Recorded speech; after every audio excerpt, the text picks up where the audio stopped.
ఇప్పుడు మనం individual candidate vice తీసుకుంటే ఫస్ట్ క్యాండిడేట్ అనిగి దుర్గయ్య.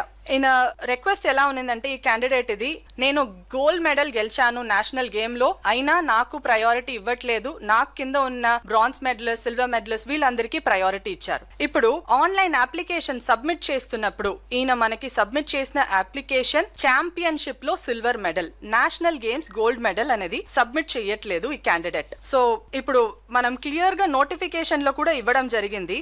ఏ ఒక్క క్యాండిడేట్ కూడా వాళ్ళ అప్లికేషన్ లో ఆన్లైన్ లో ఏం సర్టిఫికేట్ పెడుతున్నారో దాని మాత్రమే మనం కన్సిడరేషన్ లో తీసుకుంటాము.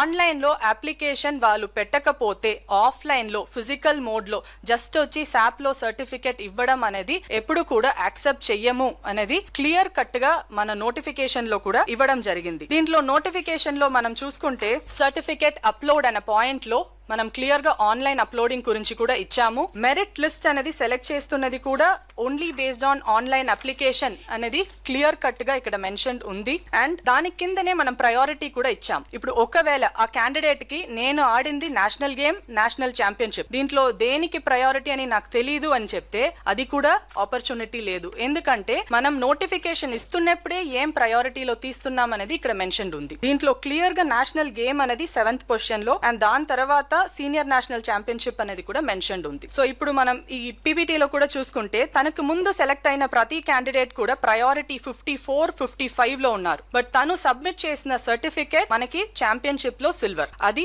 57 ప్రయారిటీలో ఉన్నాయి. సో యాజ్ పర్ జీవో ఇలా ఉంది అనేది కోసమే మనం వాళ్ళకి ఇవ్వట్లేదు. అండ్ తన దగ్గర గోల్డ్ నేషనల్ గేమ్స్ ఉన్నాయి అనేది ఆన్లైన్ లో అప్లికేషన్ లో హీ హాజ్ నాట్ సబ్మిటెడ్. దాని తర్వాత it has come to the notice.